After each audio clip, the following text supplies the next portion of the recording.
We tried probably around 10 other stores and they were all sold out.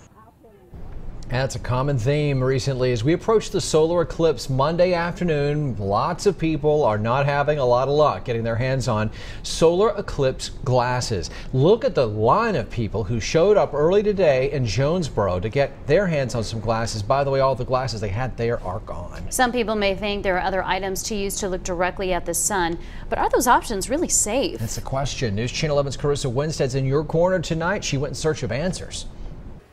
I spoke with an optometrist today who told me the permanent effects looking at the sun can have on your eyes, so you definitely want to make sure you have the proper eyewear protection if you plan on seeing the eclipse on Monday. It's an event that hasn't happened in nearly 100 years. A total eclipse will stretch across the continental United States on Monday. So the entire country is going to have a nice partial eclipse.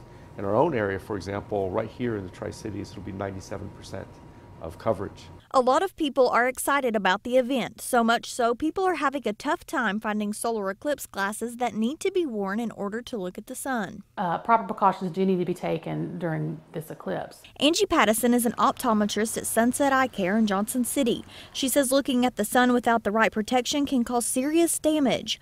One form of damage is a burn on the eye, but it can heal. A second kind of injury called solar maculopathy is worse. That's where the back of the eye is burnt and you get a through and through hole of the macula of the eye, and that leads to permanent vision loss. So what happens if you're out of luck and can't find these glasses anywhere?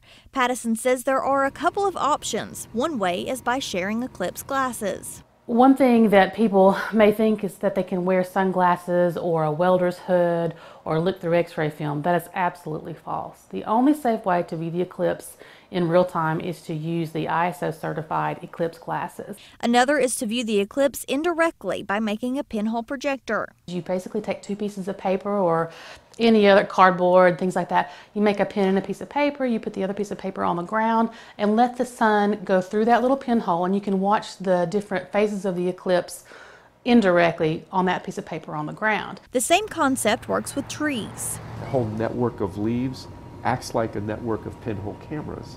And so in the shadow of the tree, you should be able to see a whole bunch of crescent shapes as the eclipse sort of progresses. Or if you want to avoid the risk of damaging your eyes altogether, watch it from your television. I think there'll be just really dynamic coverage, some stunning photos that I'm sure we'll all be able to experience later. Please don't look at the sun directly. In Johnson City, Carissa Winstead, News Channel 11, in your corner.